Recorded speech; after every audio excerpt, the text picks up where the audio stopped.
They said it was just training, just another drill on the mats, just another round of close quarters conditioning at the Naval Special Warfare Facility in Coronado. But when Lieutenant Commander Nora Garrett tapped twice and Staff Sergeant Reese Brennan didn't let go, when his forearm stayed locked across her throat for 8.6 seconds past regulation, that wasn't training anymore. That was a message, a declaration written in bruised tissue and stolen oxygen, that this annex wasn't governed by rank or procedure. It was ruled by whoever could hit hardest and hold longest consequences, be damned. So he choked her, held it past protocol, past reason, past the point where her vision tunneled and her fingers clawed uselessly at his forearm. He held it in front of everyone, instructors and recruits alike, until she went limp in his arms like a puppet with cut strings. And when she finally stood back up, throat already darkening with the shadow of his grip, she didn't scream, didn't threaten, didn't even raise her voice. She just looked at him with the flat, measuring stare of a sniper acquiring a target. But she didn't forget. And 3 days later, with every pair of eyes in that compound locked on a demonstration cage and a command master chief standing silent witness in the observation deck, she wouldn't need to lay a finger on him. Because when the evidence played across those screens, when the timestamps and tap counts scrolled past in cold digital certainty, Brennan didn't just lose the fight. He lost everything. But before we show you the exact moment his world collapsed before those screens lit up with proof that would end a decorated Marine's career, we need to go back. Back to where this really started, 96 hours before that choke in a briefing room, half a country away, where a woman with a sniper's eyes and a dead mentor's legacy made a choice that would change everything. The briefing room at Naval Operations Command in Norfolk sat 3 stories underground, all concrete walls and fluorescent lighting that never quite reached the corners. No windows, no natural light, just the steady hum of climate control and the weight of classified decisions pressing down from above. Lieutenant Commander Nora Garrett sat alone at the long aluminum table, hands flat on the cold surface, waiting. She'd been waiting for 6 months. 6 months since the phone call that shattered her world. 6 months since Master Chief Wade Hollister, the man who'd trained her, mentored her, saved her life in a firefight outside Helmand Province, died in what the official report called a training accident. 6 months of knowing in her bones that it was no accident at all. The door opened. Admiral James Carson entered without ceremony, a folder tucked under one arm, and the kind of weathered face that came from 30 years of making hard calls. He didn't salute, neither did she. This wasn't that kind of meeting. Commander Garrett, he settled into the chair across from her, didn't open the folder. You know why you're here. Coronado, her voice came out steady, controlled. Years of operational discipline, keeping everything locked down tight. The Combat Conditioning Annex. Carson's eyes narrowed slightly. 3 informal complaints in the last 8 months, all involving the same instructor. Staff Sergeant Reese Brennan, Marine Raider, Bronze Star recipient, 2 Afghanistan tours. He paused, let that sink in. Decorated, respected, connected. And dangerous. We don't know that for certain. That's the problem. Carson finally opened the folder, slid a photograph across the table. A man in his late 30s, athletic build, regulation, fade, the kind of face that could have been carved from granite. The kind of face that smiled without warmth reaching past his mouth. The complaints never went formal. No evidence. No witnesses willing to testify. Just whispers and rumors, and Marines who suddenly request transfers. Garrett picked up the photo, studied it with the same focus she'd once used to calculate windage and bullet drop at 1,200 meters. Master Chief Hollister was investigating this program when he died. I know. Carson's voice softened a fraction. Wade was my friend too, Commander. We served together in Desert Storm, but his death was ruled accidental. Equipment failure during a fast rope exercise. No foul play indicated. No foul play they could prove. She set the photo down, met Carson's gaze dead on. Sir, with respect, Wade Hollister survived 30 years as a SEAL. 2 wars, dozens of black operations, more combat drops than most operators see in a lifetime. He doesn't die because a rope breaks. Carson was quiet for a long moment. Outside, somewhere in the maze of corridors, footsteps echoed and faded. When he spoke again, his voice carried the weight of something he couldn't quite say officially. The annex operates in a gray zone, commander. Jointed military combat training, multiple service branches, high-intensity conditioning. It's designed to push people past their limits. Sometimes that means traditional oversight doesn't quite fit. Someone needs to make it fit. Yes. He pulled another document from the folder. That's why you're here. I'm offering you a rotation assignment. 60 days at Coronado Compliance and Protocol Oversight for the Integration Program. You'll observe, document, ensure all training exercises meet regulation standards. He slid the paper toward her. It's voluntary. Your record is spotless. You could decline and no one would question it. Garrett didn't touch the document. Who's protecting Brennan? That's not, sir. She leaned forward slightly. 3 complaints that never went formal. An investigation that died with the investigator. Someone with enough juice to make problems disappear. So I'll ask again, who's protecting him? Carson's jaw tightened. Captain Marshal Teague, JZUK. He was Brennan's commanding officer in Afghanistan Marja Offensive 2010. They went through hell together. Teague's a rising star, and Brennan is his proof of concept for aggressive combat conditioning. He paused. If you take this assignment, you'll be going up against more than one staff sergeant. You'll be challenging an entire command philosophy. Good. Garrett pulled the document towards her, found a pen in her pocket. Wade Hollister believed in doing things right. Honor and discipline, not just results. He died trying to prove both were possible. She signed her name in clean, precise strokes. I'm not letting that mean nothing. Carson nodded slowly, something like approval flickering across his weathered features. Hollister trained you well. Best sniper in your class, top 2% of Bud's candidates. You've earned your trident 10 times over. He stood, collected the folder. But Commander, you need to understand what you're walking into. The annex isn't run by the chain of command on paper.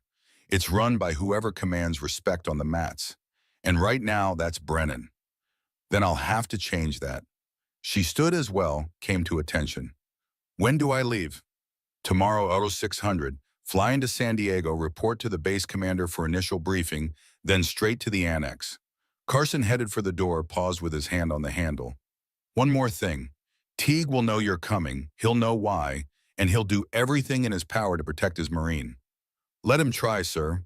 Carson almost smiled. Hollister said you were stubborn, said it was your greatest strength and your biggest weakness.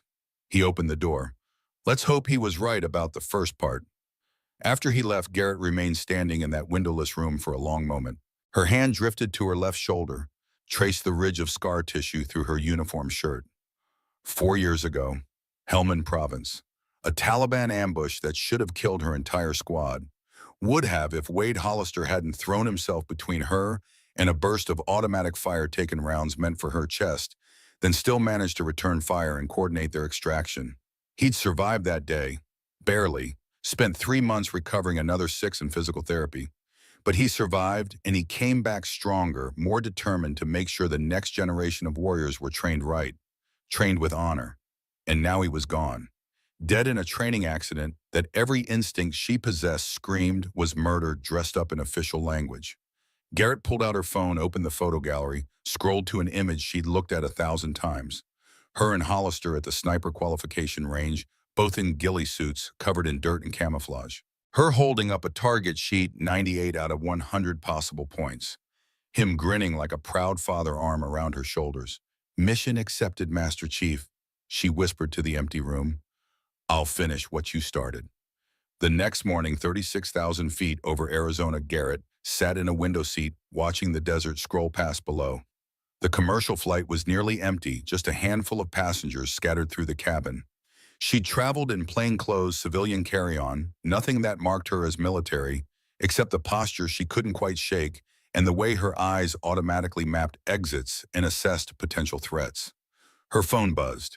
Text message from a number she didn't recognize. Welcome to California, Commander. Looking forward to working with you. SS Giant Brennan. So Teague had already briefed him. Good. Let them know she was coming. Let them prepare whatever welcome they had planned. She'd face down enemy combatants in urban kill zones and mountain passes. A hostile training facility didn't scare her. She typed back, see you on the mat, Staff Sergeant. Senate, turned the phone off, In her carry-on, wrapped in a soft cloth, rested Wade Hollister's service pistol. A Kimber 1911 .45 caliber custom grips the frame worn smooth from decades of use. He'd left it to her in his will, along with a handwritten note she'd memorized. Nora, if you're reading this, then I didn't make it. Don't mourn. Finish the mission. The annex needs someone who understands that discipline isn't weakness, it's the ultimate strength. Make them understand. Make them remember. Wade. The plane descended through thin clouds toward San Diego. Garrett watched the city emerge below the naval base, sprawling along the coastline, silver-gray ships floating like chess pieces in the harbor. Somewhere down there at the Combat Conditioning Annex, Reese Brennan was waiting, confident, protected, untouchable. He had no idea what was coming. The Combat Conditioning Annex sat on the eastern edge of Naval Base Coronado, separated from the main Buddy ES compound by a quarter-mile of access road and chain-link fencing. It wasn't the gleaming, well-maintained facility that tourists imagined when they thought of SEAL training. This was the ugly stepchild, the place where the real work happened, away from cameras and official oversight. Prefabricated buildings with peeling paint, outdoor obstacle courses rutted and worn, a large metal structure that served as the main training hall, all exposed beams and industrial lighting. Garrett pulled up in her rental car at 15:45 hours early enough to observe before official check-in at 1600. She sat in the parking lot for 5 minutes, windows down, listening to the sound of the place. Shouted cadence from a running formation, the rhythmic thud of bodies hitting padded mats, someone calling time on an exercise, voices responding with numbers. This was where Wade Hollister had died. Right there, probably near that tower, where ropes hung like gallows from a steel frame. The official report said he'd been supervising a fast rope exercise when the anchor point failed. 40 feet of free fall onto concrete. Death on impact. Except Wade had inspected every piece of equipment before every exercise. Had done it for 30 years without fail. Had taught her to do the same, drilled it into her skull, that preparation saved lives, and now she was supposed to believe he'd just missed a critical failure point. She got out of the car. The heat hit immediately, dry California sun baking off asphalt. She'd changed into her working uniform during a layover, standard Navy Type 3 camouflage with her silver oak leaf rank insignia on the collar. No ribbons, no trident, just clean lines and subdued markings. She wanted them to see the rank, not the decorations. Wanted to be underestimated. The main entrance was propped open. No guard, no checkpoint. Just a sign, Naval Special Warfare Combat Integration Program. Authorized personnel only. She walked in. The interior was exactly what she expected. Concrete floors, training mats sectioned off into different zones, free weights against one wall, heavy bags hanging from ceiling chains, a boxing ring in the far corner. The smell hit hard sweat and rubber and the metallic tang of athletic tape. The smell of her entire adult life distilled into a single space. Maybe 30 people were present, spread across various stations.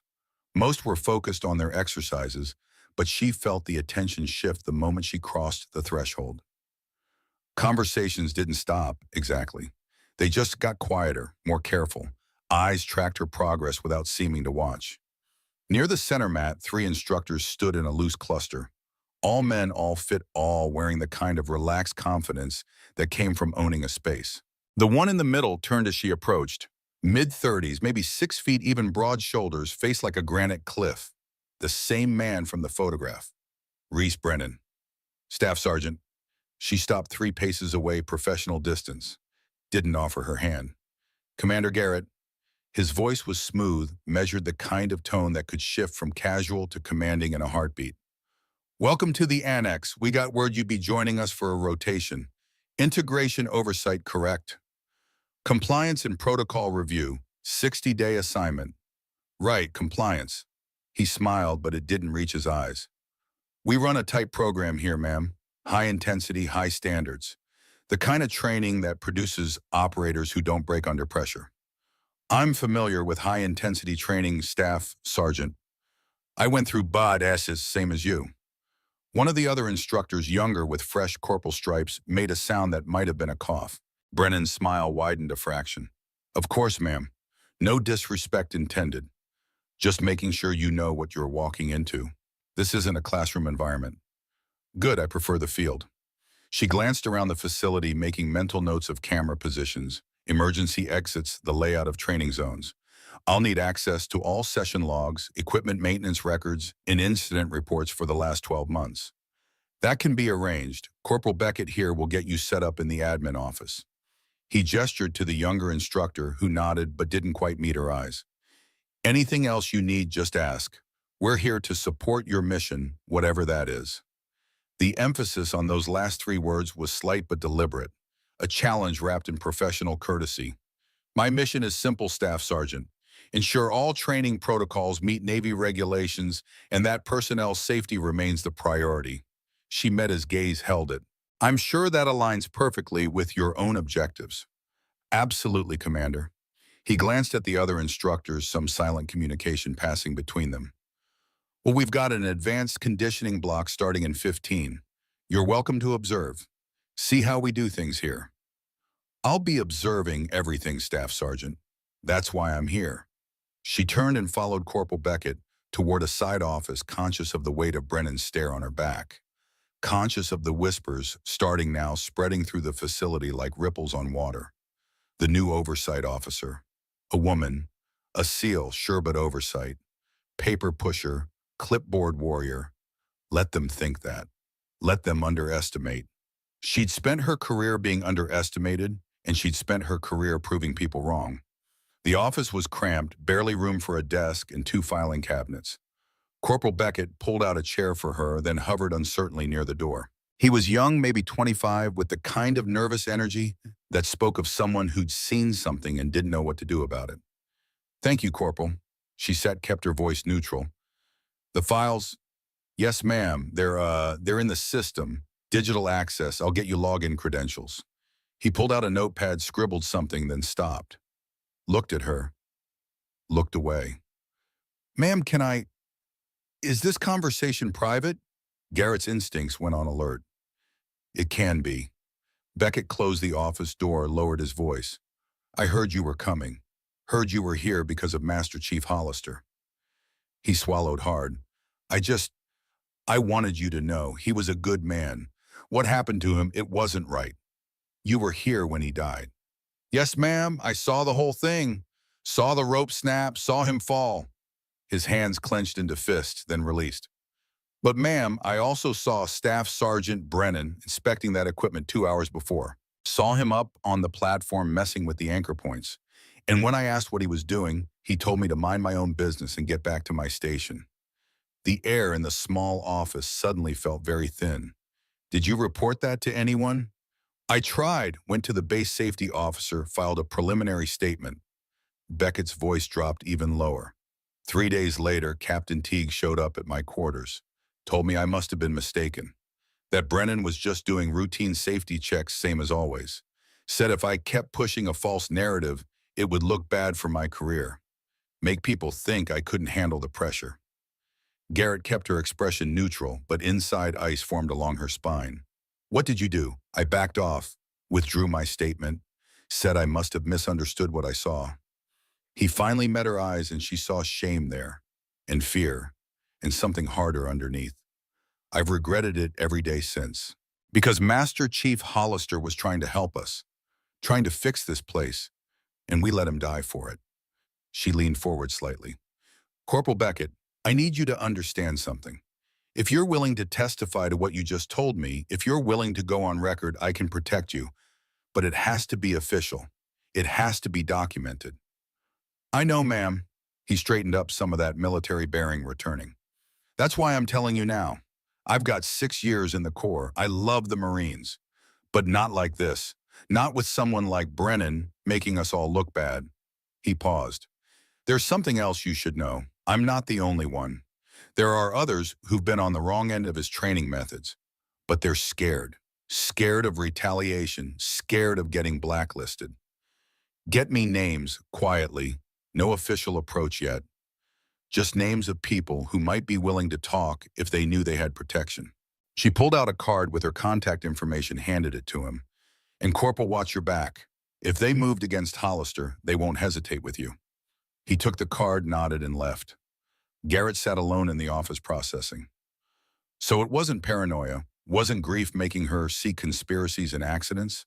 Brennan had been at that rope, had been tampering with equipment, and when someone tried to report it, Teague himself had shut it down. She pulled out her phone, opened the encrypted message app, typed quickly. Admiral Carson, credible witness to Hollister's death, equipment tampering suspected, needs secure channel for evidence transfer. The response came 30 seconds later. Acknowledge channel established. Proceed with extreme caution. They're watching. She deleted both messages, then opened her laptop and began pulling up the training logs. If Brennan had a pattern, if he'd done this before, there would be traces. Equipment failures, injuries. Incidents that looked routine on paper but formed a picture when assembled. She'd spent 4 years as a sniper. Patience was her specialty. Waiting for the perfect shot, the moment when everything aligned and the target stepped into view. This was the same. Gather intelligence, identify the pattern, wait for the opening, then take the shot that ended it. The afternoon training session was brutal by any standard. Garrett stood at the edge of the main mat, clipboard in hand, watching Brennan put a dozen recruits through what he called combat stress conditioning. It was essentially controlled drowning on dry land. Each recruit took turns in a submission hold, while their partner applied pressure, simulating the panic of oxygen deprivation without the actual danger. Except the line between simulation and danger was thinner than regulation allowed. She watched Brennan demonstrate on a willing volunteer, a young Marine corporal who'd clearly done this before. The technique was textbook perfect. Rear naked choke, one arm wrapped around the throat, the other supporting behind the head. Brennan talked through it calmly, professionally, explaining the pressure points, the blood flow restriction, the safe duration. You'll feel them tap here. He demonstrated the corporal's hand, slapping his forearm twice. That's your signal. You release immediately. Not after you finish your count, not after you make your point. Immediately. He let go, the corporal gasped and nodded, and the group moved on to practice. Textbook. Perfect. Exactly what the manual prescribed. But Garrett had been around operators long enough to know the difference between what people did when they were being watched and what they did when they thought no one was paying attention. Brennan knew she was there, knew she was documenting, knew every move was being evaluated. This was the sanitized version. The performance. She wanted to see what happened when the performance ended. For the next 2 hours, she took notes. Times, participants, technique, execution. Everything by the book, everything professional. Brennan ran a tight session, no wasted time, clear. Instructions, immediate corrections when someone's form slipped. He was good at this. That was the problem. Good enough to hide the bad. At 1800, the session ended. Recruits filtered out, exhausted and dripping sweat. Brennan approached her, towel around his neck, barely breathing hard. Thoughts, Commander? Your technique is solid. Instruction is clear. She didn't look up from her clipboard. Duration times were within regulation, safety protocols observed. Glad to hear it. He took a drink from a water bottle. You know, Master Chief Hollister used to observe our sessions too. He appreciated what we were trying to accomplish here. Building warriors who don't quit under pressure. She looked up at that, met his eyes. Master Chief Hollister also believed in doing things right, not just hard. Right and hard aren't mutually exclusive, ma'am. No, but hard without right is just brutality. She closed her clipboard. I'll be back tomorrow, Staff Sergeant. Same time. Looking forward to it. She left the training hall conscious again, of eyes tracking her movement. In the parking lot, sitting in her rental car with the windows up and the AC blasting, she finally let herself exhale. The professional mask slipped for just a moment, and underneath was pure, cold fury. Wade Hollister had stood where she stood, had watched Brennan run sessions just like the one she'd witnessed, had seen the same perfect performance, the same by-the-book technique. And he'd known, just like she knew, that it was a lie. Her phone buzzed. Text from an unknown number. Tomorrow night, 1900 hours, voluntary advanced training, you should see it. A friend. Beckett. Had to be. Giving her a heads up about something that happened off the official schedule. Something Brennan ran when he thought no one important was watching. She saved the number, then pulled out of the parking lot. She had less than 24 hours to prepare, to plan, to position herself for whatever was coming, because something was definitely coming. She could feel it the way she'd once felt enemy positions before they revealed themselves. The weight of hostile attention, the tension of violence about to break loose. Good. Let it come. She'd survived worse than Reese Brennan. Survived Taliban ambushes and firefights that lasted hours, survived selection and training designed to break the strongest candidates. She'd survived losing the man who'd been like a father to her. She'd survived this too. And when it was over, when the evidence was gathered and the case was built and the truth came out into the light, Brennan would learn the same lesson Wade Hollister had spent 30 years teaching. Discipline wasn't weakness. It was the weapon that never missed. The next morning arrived cold and gray marine layer fog rolling in off the Pacific and settling over Coronado like a wet blanket. Garrett was at the annex by 0530, an hour before official operations began moving through the empty facility with the systematic attention to detail that had kept her alive through 2 combat deployments. She wasn't just familiarizing herself with the layout, she was mapping it. Every camera housing, every blind spot, every piece of equipment that could fail at a convenient moment. The security system was older than it should be, analog cameras feeding into a central recording station tucked away in a maintenance closet. She found it unlocked, the equipment humming quietly in the dim space. A wall of monitors showed grainy feeds from 16 different angles throughout the facility. Training mats, equipment storage, the outdoor obstacle course. Most of the cameras were functioning, their timestamps scrolling steadily in the corners of each frame. Most, but not all. 3 monitors showed nothing but static. She checked the labels beneath each screen. Camera 7 main training floor northeast corner. Camera bar 11 equipment storage annex. Camera 14 outdoor fast rope tower. The tower where Wade Hollister died. Garrett pulled out her phone, photographed the dead feeds, then opened the system log on the ancient computer terminal. The digital record showed intermittent failures going back months. Camera 7 had dropped offline 4 times in the last 60 days, always during evening sessions. Camera 11 showed a similar pattern. And camera 14, the tower camera, had been marked as malfunctioning since 2 days before Hollister's death. Convenient. Too convenient. She was still reviewing the logs when footsteps echoed in the hallway outside. She closed the interface quickly, stepped out of the closet, and nearly collided with a man she didn't recognize. Older, maybe early 60s, with iron gray hair and eyes that had seen too much. He wore civilian clothes but carried himself with unmistakable military bearing. "You're up early, Commander." His voice was gravel and smoke, the kind that came from years of shouting orders over gunfire. "Could say the same." She kept her tone neutral, not quite challenging. "And you are Command Master Chief Dalton Reeves, retired." He extended a hand and she shook it. His grip was firm, Alice, the hand of someone who'd spent a lifetime doing hard work. "Though I still consult here from time to time. Oversight, quality control, making sure standards don't slip. Then we're in the same business." "Are we?" He tilted his head slightly, studying her with an intensity that felt like being scanned by radar. "Because from where I stand, Commander Garrett, you're not here for routine oversight. You're here because Wade Hollister was my friend and someone murdered him." The words hung in the narrow hallway like smoke. Garrett's hand drifted toward her sidearm before she caught herself, forced her body back to neutral. "That's a serious accusation, Master Chief. It's a serious situation."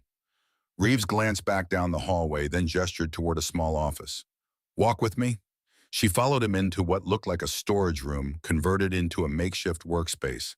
No windows, just filing cabinets and a desk covered in papers. Reeves closed the door, threw the lock, then turned to face her. "Wade and I served together for 20 years. Desert Storm Panama, a dozen operations you'll never read about in any official record. He was the best SEAL I ever knew." Reeves's voice carried the weight of old grief, barely controlled. "And 6 months ago, I watched his body get loaded into an ambulance because someone wanted him dead. You were here that day. I was in the observation deck, saw the whole thing." He moved to the desk, pulled a folder from beneath a stack of equipment manuals. Wade knew something was wrong at this facility, knew it in his gut the same way he knew when an operation was about to go sideways. So he started documenting, quietly, carefully, building a case. He handed her the folder. Inside were dozens of pages, incident reports, handwritten notes, photographs of injuries, names and dates going back 2 years. And at the center of nearly every incident, one name kept appearing: Staff Sergeant Reese Brennan. Wade collected all this. Garrett flipped through the pages, her trained eye picking out patterns. Extended holds, excessive force, recruits with injuries that didn't quite match the official explanations. He did, and he was going to submit it through proper channels. File a formal complaint, request a full investigation. Reeves's jaw tightened. And 2 days before his scheduled meeting with the base commander, the rope broke. Corporal Beckett told me he saw Brennan at the tower that morning. Beckett's a good kid, scared but good. Reeves sat heavily in the desk chair, suddenly looking all of his 62 years. He's not the only one who's seen things, Commander. But when Captain Teague showed up to intimidate him, the message was clear. Keep your mouth shut, or your career ends. And Garrett closed the folder, held it against her chest. Why didn't you come forward? You outrank everyone at this facility. I'm retired, civilian contractor. No authority beyond advisory capacity. The bitterness in his voice was sharp enough to cut. And I had no proof. Wade kept his investigation compartmentalized, didn't tell me everything in case something happened to him. Smart operational security, but it meant when he died, the evidence died with him. Not all of it, Garrett tapped the folder. This is substantial. It's a starting point, but it won't be enough. Not against Teague, not without something definitive. Reeves stood, moved to one of the filing cabinets, and pulled out a small electronic device, a portable hard drive. Wade installed auxiliary motion sensors throughout the facility, off the main grid independent power supply, hidden in equipment housings and structural supports. He knew the official cameras kept malfunctioning. Garrett felt her pulse quicken. Are they still operational? Some of them. I've been maintaining them since he died, waiting for the right moment, the right person. He handed her the drive. The footage is encrypted. Password is Trident 227. That was Wade's Bud's class number. She took the drive, slipped it into her pocket. Why give this to me now? Because you're here for the right reasons. Because you were Wade's legacy, the operator he was most proud of training. Reeves' expression softened slightly. And because last night I got word that Brennan is planning something. A voluntary training session tonight, off schedule, off record. The kind where accidents happen. The text message. Beckett's warning. He's going to come after me. He's going to test you. See if you break. See if you quit. See if you give him an excuse to sideline you the same way he's sidelined everyone else who got too close. Reeves moved to the door, unlocked it. But Commander, you need to understand something. Brennan isn't just some rogue instructor. He's a decorated combat veteran with demons he never processed, and Teague has convinced him that aggressive training is the only thing standing between American warriors and failure. In his mind, he's doing the right thing. Doesn't matter what's in his mind if his methods kill people. No, it doesn't. Reeves opened the door, paused. Wade's last words to me were about you. Said if anything happened to him, I should find Commander Nora Garrett. Said you were the one who could finish what he started. His eyes held hers. Don't make me tell him I failed. Then he was gone, disappearing into the facility's morning routine like smoke. Garrett stood alone in the storage room office, the folder in one hand and the hard drive in her pocket, and felt the weight of it all settle on her shoulders. This wasn't just about exposing one bad instructor anymore. This was about institutional protection, about senior officers closing ranks, about a culture that valued results over regulations and punished anyone who questioned the system.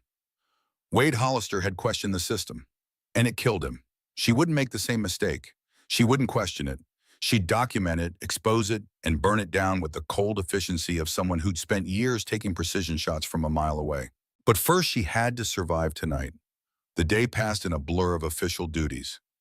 Garrett attended morning formation, observed training blocks, reviewed equipment logs, and maintained her professional mask while her mind worked through tactical planning. Brennan ran his sessions with the same textbook precision as the day before. Perfect technique, clear instruction, everything by regulation. The performance continued. But she noticed small things, the way other instructors deferred to him even though he wasn't the senior NCO present, the way recruits tensed slightly when he approached. The silence that fell when he spoke, not the respectful silence of military discipline, but something heavier. Fear dressed up as respect. And she noticed Corporal Beckett staying carefully distant from her during official hours but catching her eye once. A slight nod. Confirmation. Tonight. At 1700, Garrett returned to her temporary quarters on base, a small efficiency unit in the bachelor officer housing. She changed out of her uniform into workout gear, black compression shorts, and a gray Navy PT shirt, taped her hands carefully in methodical wraps that protected the small bones of her fingers and knuckles. Stretched methodically, working through the routine that Wade Hollister had taught her years ago. Preparation saves lives, Nora. His voice echoed in her memory, clear as if he stood beside her. The fight is won or lost before it starts in the decisions you make when you're calm and thinking clearly. She pulled out the Kimber 1911 from her bag, checked the chamber out of habit, then locked it in the room safe. Where she was going, a firearm wouldn't help. This would be settled on the mats in the old way, body against body and will against will. At 1845, she drove back to the annex. The parking lot was less full than during daytime operations, but a dozen vehicles remained. She recognized Brennan's truck, Beckett's sedan. Others she didn't know. The main training hall was lit but quiet. She entered through the side door, found maybe 15 people present, mostly junior instructors and senior recruits, the ones hungry enough or foolish enough to volunteer for extra training. They looked up as she entered, surprise flickering across faces. Brennan stood in the center of the main mat, hands on hips, a slight smile playing at the corners of his mouth. Commander Garrett, didn't expect to see you tonight. You put voluntary on the schedule, Staff Sergeant. I volunteer. She moved toward the mat, keeping her movements casual, relaxed. Predators could smell fear. Unless there's a reason I shouldn't be here. No reason at all, ma'am. We're just running some advanced conditioning. High-intensity scenarios, combat, stress inoculation. He gestured around the facility. You'll notice the body cameras are off. This is unofficial, unrecorded. We find that recruits respond better without the pressure of documentation. Interesting approach. She stepped onto the mat, began stretching. Though it does raise questions about accountability. Accountability comes from results, Commander. We send warriors into combat who don't break, who don't quit, who keep fighting even when every instinct screams at them to surrender. His voice carried to the watching group. That kind of resilience isn't built in sanitized conditions. It's forged in the fire. Master Chief Hollister had a different philosophy. He believed discipline and intensity weren't mutually exclusive. Something flickered in Brennan's eyes, anger maybe, or recognition that she'd just invoked a name that carried weight. Master Chief Hollister was a great SEAL, but he came from a different era. The enemy has evolved. Our training has to evolve with it, or we abandon the principles that made us effective in the first place. She finished stretching, straightened. But I'm not here to debate philosophy, Staff Sergeant. You're running a training session. I'm observing. So let's see what you've got. The next hour was controlled violence. Brennan put the group through scenarios that pushed every physical and mental limit. Grappling drills that went past the point of fatigue. Submission holds held longer than regulation.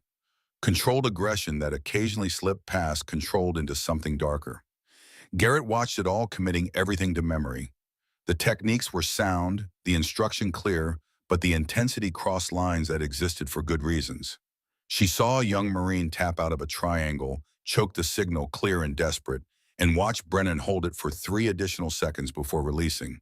Saw the kid gasp and cough, tears streaming while Brennan stood over him. In combat, the enemy doesn't let go when you tap. You fight until you escape or you die.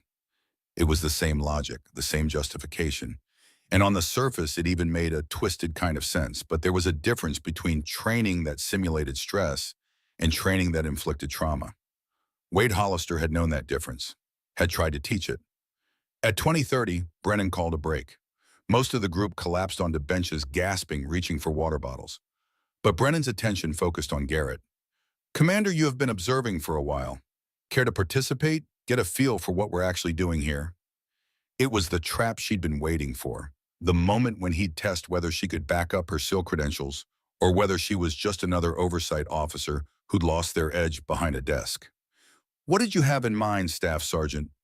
Basic scenario, you and me demonstration bout. Show the recruits what proper technique looks like when executed by experienced operators. He smiled, all professional courtesy, unless you'd prefer not to. Declining would mark her as soft as someone who wouldn't put herself at the same risk she expected of others. But accepting meant stepping into his world on his terms, without cameras or official witnesses. In the corner, she caught Beckett's eye. He gave the slightest shake of his head. A warning. She smiled coldly. "Let's go, Staff Sergeant." They squared off on the center mat. No protective gear, no referee, just two trained operators and the space between them. The watching group formed a loose circle, quiet, now sensing that this was more than a demonstration. "Standard rules," Brennan announced. "Submission holds controlled strikes, tap out ends the engagement." He rolled his shoulders loose and confident. "Commander, ready when you are." They circled, once testing distance and timing. Garrett moved with the economy of motion that came from years of operational experience. No wasted energy, every step deliberate. Brennan matched her, also efficient, but with an edge of aggression barely held in check. He struck first a testing jab that she slipped easily. She countered with a low kick that he checked, both of them feeling out range and reflexes. For 30 seconds, it was exactly what Brennan had promised. A demonstration between peers, technical and controlled.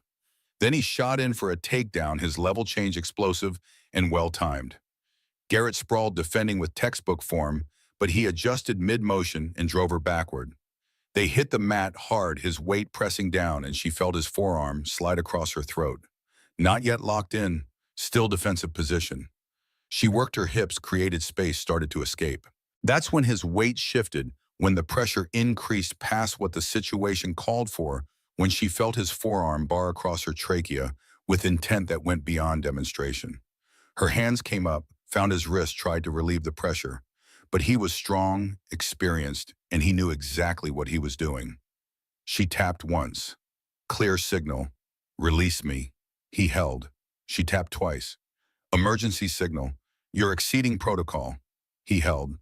4 seconds. 5 seconds. Her vision began to tunnel, that familiar narrowing, as oxygen deprivation took hold. 6 seconds. 7 seconds. The watching faces blurred, and somewhere in the distance, she heard someone shout. Beckett maybe, or another instructor. But the sound came from very far away. 8.6 seconds. Then finally he released. Garrett collapsed onto the mat, gasping, her throat on fire, and her vision swimming. She felt hands helping her sit up, heard Brennan's voice from somewhere above. "You all right, Commander?" Sometimes in the moment, in the intensity, the signals get missed. She couldn't speak, yet could only focus on dragging air back into her lungs. Her hands went to her throat, felt the heat already building there, the bruising that would blossom dark by morning. And in that moment, flat on her back and struggling to breathe, she felt the ghost of that day in Helmand. The day Wade saved her life by throwing himself into enemy fire. The day she learned that panic kills, but discipline saves. His voice cut through the memory, through the present pain, as clear as if he stood beside her. "Stay calm, Nora. Breathe. Think. Survive." She forced herself upright, waved off the helping hands, and stood on legs that barely held her weight. Brennan watched her with something like satisfaction, the mask of professional concern barely hiding it. "Guess I held that a little longer than intended. These things happen in live training." Garrett met his eyes, let him see absolutely nothing in hers. No fear, no anger, no acknowledgement that he'd just crossed a line. She just looked at him for 3 long seconds, then turned and walked off the mat. In the locker room alone, she let herself lean against the cold tile wall and shake. Not from fear, from rage so pure it felt like standing too close to a jet engine. He'd done exactly what Wade Hollister had documented. Exactly what had gotten others hurt, intimidated into silence, driven away. And he'd done it to her on her second day to send a message. "This is my facility. Challenge me, and this is what happens." She pulled out her phone with trembling fingers, opened the camera, and photographed the bruising already forming on her throat. Documented the time, the date, the location. Then she texted Reeves, "It happened. Need to talk. Secure location."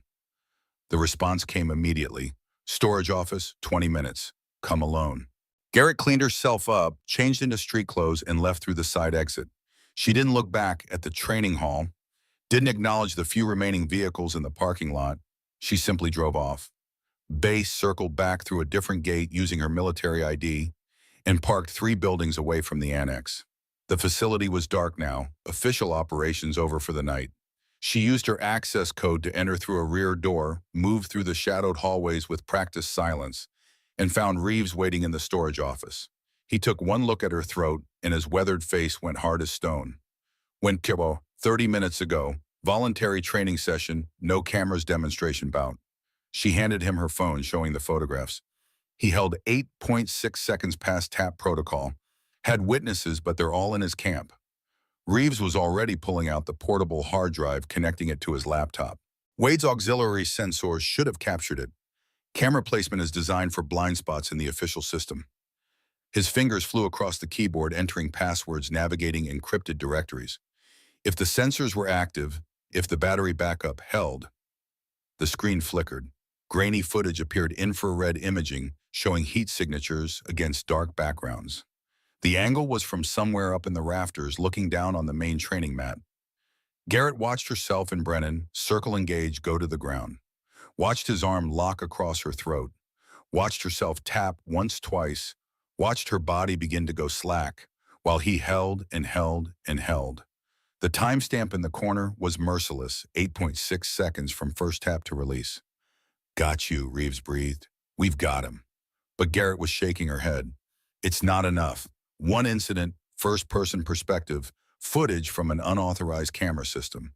His lawyers will argue it was a training accident, a missed signal in the heat of the moment. We need pattern. We need multiple incidents. Then we wait for him to do it again." "No," her voice was steel. "We create the conditions where he'll do it again, but this time we control the circumstances." She straightened the plan, forming even as she spoke. "I'm going to request a formal combat readiness evaluation. Official demonstration with JAG observers and command presence. I'll put Brennan as the lead demonstrator. He'll be on his best behavior, everything by the book, until I give him a reason not to be, until I put him in a position in where his ego and his pattern override his discipline." She met Reeves' eyes. "Wade died building this case. Beckett and others risked their careers trying to stop this. I'm not going to let it keep happening." Reeves studied her for a long moment, then nodded slowly. "You're setting a trap. I'm following regulation. Brennan's the one who will spring the trap." She pulled out her phone, began drafting the request. "I need you to make sure every auxiliary sensor is operational and recording. And I need Beckett ready to testify if this goes to formal proceedings. Beckett's scared. Teague already intimidated him once. Then we protect him, give him cover, make it impossible for retaliation." Her fingers moved across the screen, precise and methodical. "This is going to work, Master Chief, because Brennan can't help himself. He's done this so many times, gotten away with it so many times that he thinks he's untouchable. That's his weakness. And if you're wrong, if he controls himself during the demonstration, then we have footage of him nearly choking out a superior officer during unauthorized training. We take what we have and we build from there." She hit send on the email, the request going up through official channels to base command and inevitably to Captain Teague. "But I'm not wrong. Men like Brennan always make the same mistake. They think power is the same as being right." Reeves saved the footage to multiple backup drives, then handed one to Garrett. "Wade would be proud of you. Wade would tell me I'm being reckless. He'd tell you that too." The old SEAL almost smiled. "But he'd be proud anyway." Garrett left the office, the backup drive secured in her pocket along with the folder of Wade's documentation. She had less than 48 hours before the formal evaluation would be scheduled. 48 hours to prepare, to position all the pieces to make sure that when Brennan made his move, it would be the last one he ever made in a military training facility. In her car, alone in the dark parking lot, she allowed herself one moment of vulnerability. Her hand drifted to her throat, felt the tender bruising, and she closed her eyes against the memory of Helmand Province, against the weight of what she was about to do. "I'm finishing it, Master Chief," she whispered to the ghost that had haunted her for 6 months. "No matter what it costs, I'm finishing what you started." Then she started the engine and drove into the California night, a warrior carrying proof of institutional corruption and the determination to see justice done. Reese Brennan had sent his message. Now it was her turn to respond. And when she did, it wouldn't be with violence or intimidation or any of the tools he understood. It would be with the one weapon he couldn't defend against, the truth documented and undeniable, wielded with the precision of a sniper's shot. The reckoning was coming, and this time protocol would hit back harder than any fist ever could. The notification came through official channels at 0847 the next morning. Commander Garrett sat in her temporary quarters, coffee cooling on the desk beside her laptop, and read the email from Base Command 3 times to make sure she understood every word. Combat Integration Program, formal evaluation scheduled for Friday, 1600 hours. Lead demonstrator, Staff Sergeant Reese Brennan, USMC. Observers, Captain Marshall Teague, JSOC. Lieutenant Commander Sarah Vance, JAG. Base Commander authorization granted. All personnel will report in dress uniform. Facility recording systems will be active and monitored. 48 hours. She'd asked for an evaluation and they'd given her one, but the observer list made her stomach tighten. Teague would be there, Brennan's protector and former commanding officer, the man who'd shut down investigations and intimidated witnesses. His presence was both a threat and an opportunity. He'd come to protect his Marine, which meant he'd be watching when everything fell apart. Her phone buzzed. Text from Reeves. Saw the notification, all systems green on our end. The auxiliary sensors are active and backed up to 3 separate secure servers. Whatever happens, we'll have proof. She typed back, Beckett ready. He's scared but steady. I've been working with him. He'll hold. Garrett closed the laptop and moved to the window. Outside, early morning sun burned through the last of the marine layer, illuminating Coronado in harsh California light. In less than 2 days, she would stand in front of Base Command JAG and the man who'd killed Wade Hollister, and she would trigger the final confrontation. Everything she'd worked for, everything Wade had died for, compressed into one demonstration that would either expose the truth or end her career. No pressure. She spent the morning at the annex maintaining her official duties, observing training sessions, and documenting everything with mechanical precision. Brennan ran his morning block with the same textbook perfection he'd shown since she arrived. Clean technique, clear instruction, perfect adherence to protocol. He knew the formal evaluation was coming. He'd been warned, probably by Teague himself, to keep everything pristine, but she caught him watching her. Small glances when he thought she wasn't looking, calculating stares that measured and assessed. He knew she'd requested the evaluation, knew it wasn't routine oversight, and somewhere behind those cold eyes, he was planning his own response. Good. Let him plan. She'd spent 4 years as a sniper learning that the best plans accounted for what the enemy would do, not what you hoped they'd do. Brennan would try to control the demonstration to perform perfectly and make her look paranoid for requesting official scrutiny, but men with patterns couldn't break them under pressure. They doubled down. At 1200, she was reviewing equipment logs when Corporal Beckett appeared in the office doorway. He looked drawn pale, like he hadn't slept in days. Ma'am, do you have a minute? She closed the door behind him, kept her voice low. What's wrong? Captain Teague was here this morning, before you arrived. Beckett's hands twisted together, nervous energy, with nowhere to go. He pulled me aside, asked me about my statement, the one I withdrew about Master Chief Hollister's accident. Ice formed in Garrett's chest. What did he say? That he heard I'd been talking to oversight, that he hoped I wasn't reconsidering my position because false accusations against decorated Marines have a way of ruining careers. Beckett met her eyes. Ma'am, he knows. Somehow he knows I talked to you. Did you tell him anything? No, ma'am, but he made it clear that if I testify at this evaluation, if I say anything that contradicts the official narrative of I'm done, not just here, everywhere. Garrett moved to the window mine, working through the angles. Teague was smart, had to be to make captain in JSOC. He'd seen her request for evaluation, connected it to Beckett's earlier statement, and moved to shore up the weak point in his defenses. Classic counterintelligence. Identify the vulnerability and neutralize it before it becomes a threat. Corporal, I'm going to be direct with you. What I'm about to do is going to be dangerous for everyone involved. Teague has power connections and the will to use both. If you back out now, if you decide your career is more important than the truth, I'll understand. Beckett was quiet for a long moment. Then he straightened and something in his posture changed. The fear was still there, but underneath it, steel. Master Chief Hollister died because he tried to do the right thing. I'm not going to dishonor his memory by doing the wrong thing to save myself. He pulled out his phone, opened the video app. I've got footage from that night training session. When Brennan choked you, it's not great quality, but you can see everything. The hold, the taps, how long he waited. She took the phone, watched the grainy video. It was exactly what Reeves's sensors had captured, just from a different angle. A third piece of evidence, a third source, all showing the same damning truth. Send it to this email address. She wrote down a secure account she'd set up through Admiral Carson's office. Encrypted, then deleted it from your phone and your cloud backup. If Teague checks your devices, there can't be any trace. Yes, ma'am. He started the transfer, then looked up. Commander, can I ask you something? Go ahead. Are we going to win this? It was the question she'd been asking herself since Wade died. The question that kept her awake at night, that made her second-guess every decision. But standing here looking at a young Marine who'd found the courage to stand up, despite the cost, she knew there was only one answer she could give. Yes, Corporal, we're going to win. Because the truth doesn't care about rank or politics or who has more powerful friends. It just is.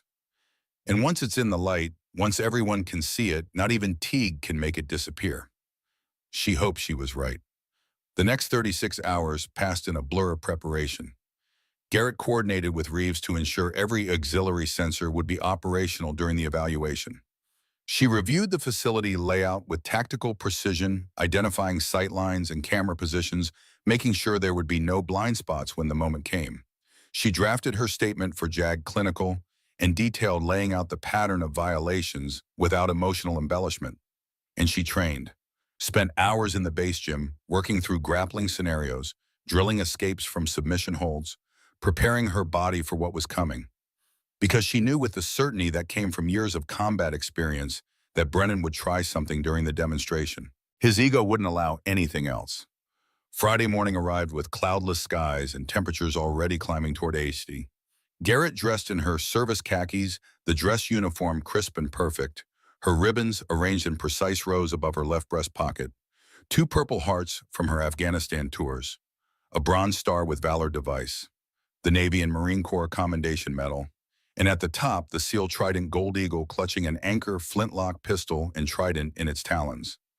She pinned Wade Hollister's original trident next to her own. Reeves had given it to her the night before, pressed it into her hand without words.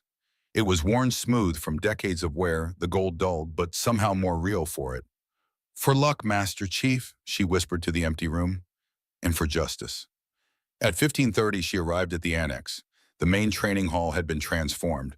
The usual casual chaos of equipment and personnel replaced by military formality. Chairs arranged in rows facing the demonstration mat. A table for the observers set up with recording equipment and official documentation. Maybe 60 people present, a mix of base personnel, training staff, and senior enlisted who'd heard something significant was happening. Captain Marshall Teague stood near the observers table, talking quietly with the JAG representative. He was exactly what Central Casting would send for a JSOC captain, 6 feet of coiled aggression in a dress uniform, chest full of ribbons, the predatory awareness of someone trained to read threats. He glanced up as Garrett entered, and something flickered across his face. Recognition, calculation, threat assessment. She maintained neutral expression and moved to her assigned position. Across the mat, Brennan stood with several other instructors also in dress uniform. He looked calm, confident, every inch the decorated Marine. And why wouldn't he be? He'd done this 100 times, always emerged untouched, always protected by the system. Today would be different. At 1600 precisely, the base commander called the room to attention. Commander Richard Walsh, a submariner by trade but responsible for all base operations, took position at the center table. Late 50s balding with the kind of bureaucratic efficiency that kept complex organizations running. This evaluation is convened at the request of Lieutenant Commander Nora Garrett, Oversight Officer for the Combat Integration Program. Walsh's voice carried across the space without amplification. The purpose is to assess current training protocols and ensure full compliance with Navy safety regulations. Staff Sergeant Brennan will demonstrate standard techniques. All proceedings are being recorded for official review. He nodded to Teague, acknowledging the senior officer present. Teague's face remained neutral, but Garrett caught the tension in his jaw. He didn't want to be here, didn't want his Marine under official scrutiny, but refusing to attend would have raised more questions than his presence answered. Walsh turned to Garrett. Commander, you have specific protocols you wish to evaluate. Yes, sir. Submission hold applications and tap-out procedures. Specifically, response time between signal and release. She kept her voice professional, clinical. Recent observations have raised questions about consistency with established safety standards. Very well. Staff Sergeant Brennan, you will demonstrate proper technique with a volunteer partner. Clear communication by the book execution. Walsh sat. Proceed when ready. Brennan stepped onto the mat with Corporal Beckett. Of course, he'd chosen Beckett deliberately, the one witness who'd already been intimidated into silence, making him complicit in the performance. Beckett's face was carefully blank, but Garrett saw the tension in his shoulders. They demonstrated a rear naked choke, Brennan explaining each step with professional precision. Hand placement, pressure application, the physiological effects of blood flow. Restriction. Beckett played the victim, signaling tap out at the appropriate moment. Brennan released instantly, textbook perfect. As you can see, Brennan addressed the room. Proper technique allows for immediate release upon signal. The tap is sacrosanct. It ends the engagement, no exceptions. He ran through 3 more demonstrations. Triangle choke, arm bar, guillotine. Everyone executed flawlessly, every release immediate and controlled. The watching personnel nodded along. This was a professional, competent instructor demonstrating exactly what the manual prescribed. Garrett waited. Let him establish the baseline, let him perform his perfect routine. Then she stood. Staff Sergeant requests permission to participate in the final demonstration. The room went quiet. Brennan turned, and for just a fraction of a second she saw it. The flash of something dark behind his professional mask. Then it was gone, replaced by courteous neutrality. Of course, Commander. What scenario did you have in mind? Resistant opponent, full speed application. You demonstrate proper override technique when the subject actively defends. She moved onto the mat, began stretching. Real combat conditions as close as training allows. Teague leaned forward in his chair.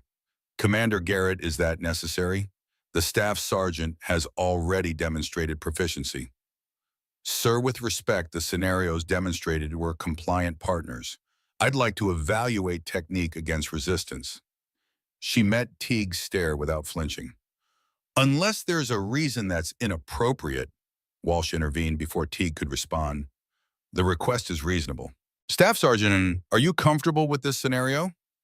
Brennan rolled his shoulders and that cold smile returned. Absolutely, sir. Happy to demonstrate. They squared off on the center mat. Garrett was conscious of every eye in the room locked on them, of the cameras recording from multiple angles of Reeves somewhere in the facility, monitoring the auxiliary sensors. This was it.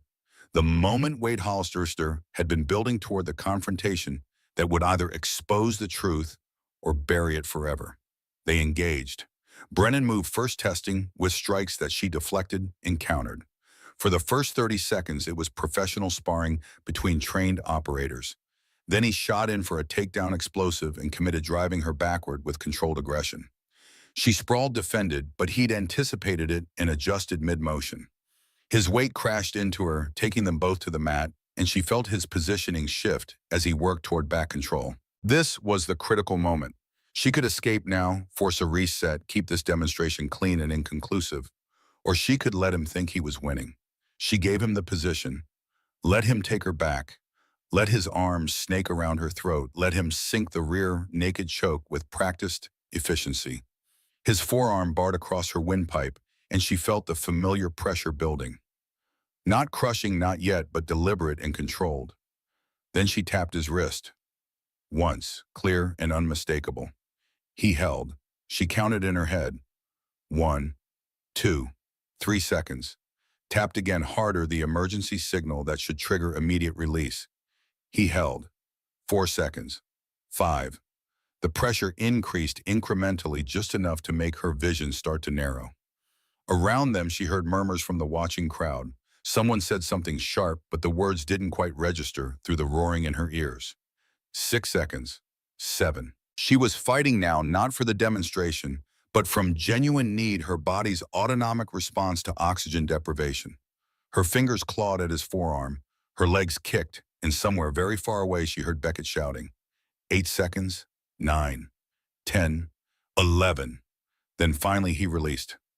Garrett collapsed forward, gasping, her throat screaming, and her vision swimming with dark spots. She felt hands helping her sit up, heard urgent voices asking if she was okay. But through it all, through the pain and the oxygen deprivation threatening to drag her under, she heard Brennan's voice.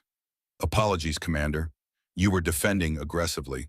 Hard to read the signals in real-time combat scenarios." She couldn't speak yet, could only focus on breathing, on forcing air back into her lungs while her body screamed at her. But her mind was perfectly clear, counting off the seconds with mechanical precision. 11 seconds. He'd held for 11 seconds past her first tap. Walsh was on his feet. "Staff Sergeant, that was excessive," Commander Garrett signaled clearly, multiple times. "Sir, with respect, combat scenarios are chaotic. In the moment, distinguishing between defensive movement and tap signals requires judgment." Brennan's voice carried perfect professional concern. "I released as soon as I was certain of her intent." "That's bullshit." Beckett, the young corporal who'd been intimidated into silence, threatened into compliance, told his career would end if he spoke up. He stood now, phone in hand, face pale but resolute. "That's 11 seconds from first tap to release. I timed it, and it's not the first time." He looked at Teague, and Garrett saw fear there. Yes, but something stronger underneath. "This is exactly what he did to me 4 months ago. Exactly what he did to PFC Rodriguez last year. Exactly what he did before Master Chief Hollister died." The room erupted, multiple voices shouting questions, denials, demands for order. Walsh stood calling for quiet, but the chaos had already broken containment. And in that chaos, Garrett pulled herself upright and spoke 4 words that cut through everything else. "Show them the footage."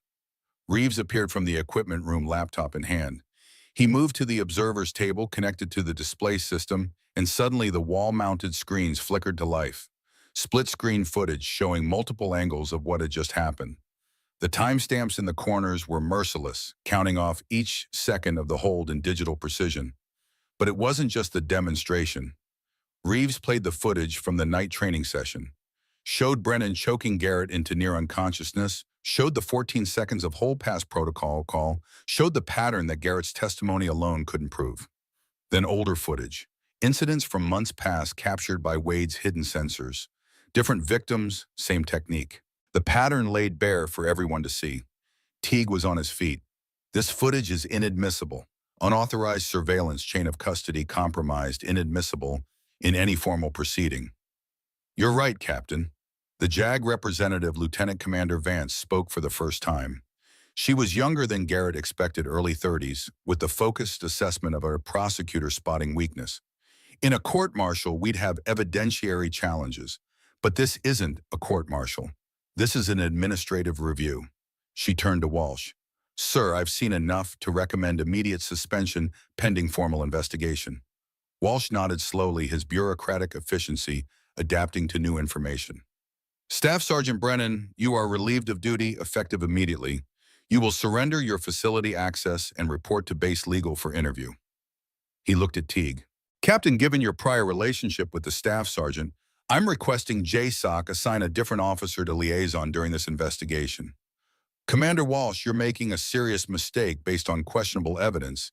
And with Captain Teague," Vance's voice was steel-wrapped in professional courtesy, "I've also been reviewing documentation provided by Commander Garrett. Documentation that shows you personally intervened in 3 prior complaints against Staff Sergeant Brennan. That creates, at minimum, the appearance of impropriety. At worst, it's obstruction of justice." Teague's face went hard.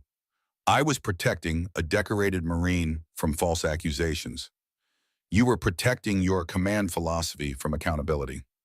Garrett found her voice raw and damaged but clear. "You convinced Staff Sergeant Brennan that aggressive training was necessary, that regulations were obstacles instead of safeguards. And when people got hurt, when Master Chief Hollister tried to stop it, you made those problems disappear. You have no proof of that. I have Wade Hollister's documentation, 6 months of incident reports, witness statements, equipment inspection records." She pulled out the folder Reeves had given her, handed it to Vance, including his final notes from the day before he died. Notes that specifically mentioned concerns about equipment tampering and a planned meeting with base command that never happened because a rope mysteriously failed. The room had gone absolutely silent. Every eye moved between Garrett, Teague, and the screens, still showing damning footage on endless loop. Walsh looked older suddenly, the weight of what he was hearing pressing down on him. Captain Teague, you're also relieved pending investigation. Lieutenant Commander Vance, I'm requesting JAG take lead on a full review of this program and all related incidents. He turned to Garrett. Commander, you'll make yourself available for complete testimony.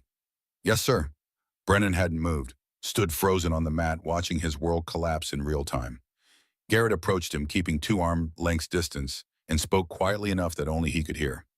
Master Chief Hollister believed in this program, believed we could train warriors with honor and discipline. He died trying to prove it. She met his eyes. You could have been part of that legacy. Instead, you became everything he fought against. Something flickered across Brennan's face.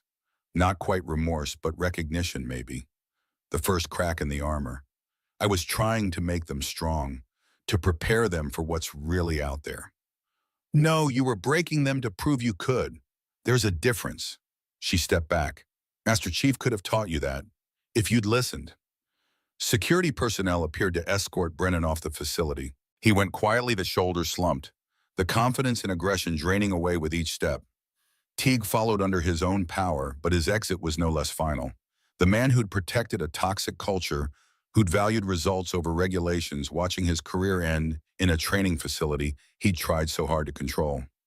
After they left the room, slowly emptied. Personnel filtering out in small groups, processing what they'd witnessed. Beckett approached Garrett, stood at attention. Ma'am, I just wanted to say, you did good, Corporal. Took courage to speak up when it mattered. She managed a small smile despite the pain in her throat. Master Chief Hollister would have been proud. He nodded, unable to speak, and left.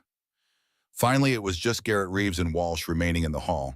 The base commander looked at the two of them, shook his head slowly. This should never have gotten this far. Should never have taken a SEAL commander nearly dying to expose it. No, sir, it shouldn't have. Garrett's voice was hoarse, every word painful. But it did, and now we make sure it never happens again. Agreed. Commander, once you're cleared by medical, I'd like to discuss your taking a leadership role in restructuring this program. We need someone who understands both operational necessity and regulatory compliance. She glanced at Reeves, who nodded slightly. I'd be honored, sir. Walsh left. The screens finally went dark, the footage stopped looping. Reeves moved to stand beside her, looking down at the mat where it had all happened. Wade would have handled it differently.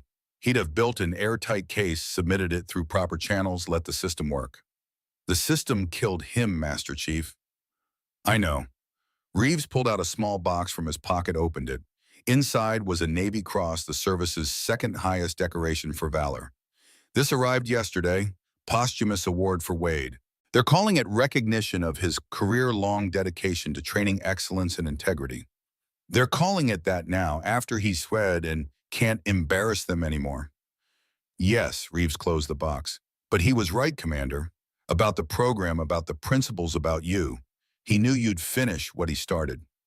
Garrett felt the weight of the last 6 months pressing down. The grief, the rage, the determination that had driven her through every moment since that phone call. And underneath it all, the memory of a man who'd saved her life and then spent years teaching her how to save others. I miss him. So do I. Reeves headed for the door, paused. Get that throat checked. And Commander, you did good work here. The kind that matters. After he left, Garrett stood alone in the empty training hall. Her throat ached, her body was bruised, and she knew the administrative battles were just beginning. Formal investigations, testimony, paperwork that would consume months. But the important part was done. The truth was in the light, documented and undeniable. She pulled out her phone, looked at the photograph she'd carried for 6 months. Her and Wade at the rifle range, both grinning, covered in dirt and accomplishment. She touched the screen gently.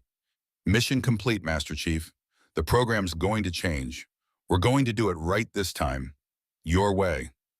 A week later, Garrett stood in front of a new class of instructors. 23 men and women from multiple service branches, all selected for the Reformed Combat Integration Program. Beckett stood among them, promoted to sergeant and assigned as her second in command. The facility had been scrubbed and reorganized, new protocols implemented, independent oversight established. On the wall behind her, a memorial plaque, Master Chief Wade Hollister, USN, 1963-2024. Discipline is the bridge between goals and accomplishment. She began the briefing. You're here because you represent the next evolution of combat training. High-intensity preparation that doesn't sacrifice safety for results. Aggressive conditioning that maintains respect for regulations. We're going to prove that honor and effectiveness aren't mutually exclusive. She paused, let that sink in. Master Chief Hollister spent 30 years fighting for this program, died trying to make it right. We're going to honor his legacy by training warriors who are as disciplined as they are dangerous, who understand that tap-out protocol isn't weakness. It's the foundation of trust that makes aggressive training possible.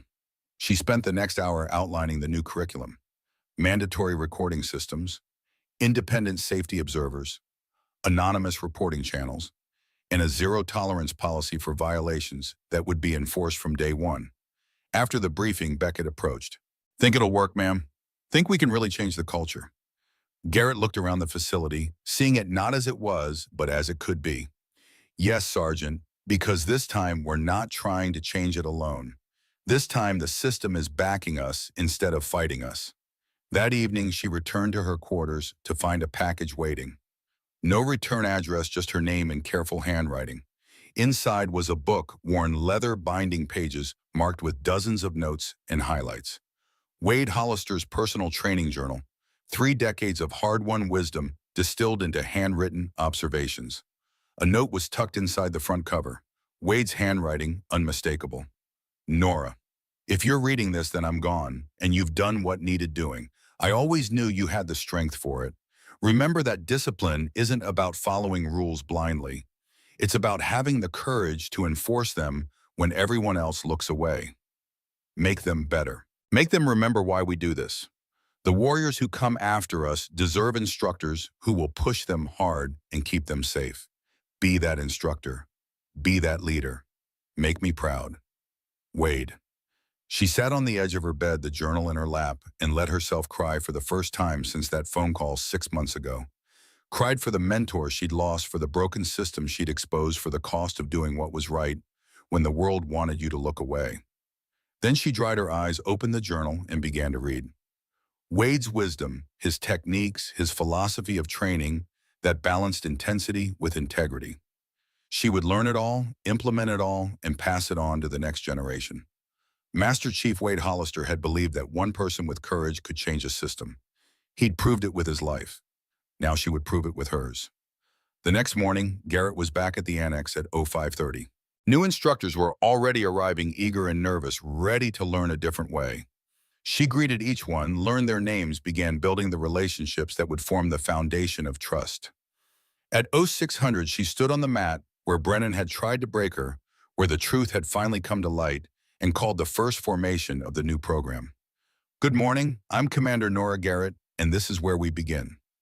Not with intimidation, not with fear, but with respect. Respect for each other, respect for the mission, and respect for the regulations that keep us alive to fight another day. She looked at their faces, saw potential and determination, saw the future of combat training looking back at her. Master Chief Wade Hollister once told me that the strongest warriors don't break the rules. They enforce them. Today we start proving he was right. Today we show that discipline and intensity aren't opposites. They're partners. And together they produce operators who don't just survive combat. She smiled, feeling Wade's presence like a hand on her shoulder. They excel at it. The training began, and on the wall behind her, Wade Hollister's memorial plaque caught the morning light, his words a promise and a challenge to everyone who entered that hall. Discipline is the bridge between goals and accomplishment. They'd cross that bridge together. The right way. Wade's way. The way of warriors who understood that true strength wasn't about how hard you could hit. It was about knowing when to hold and when to let go.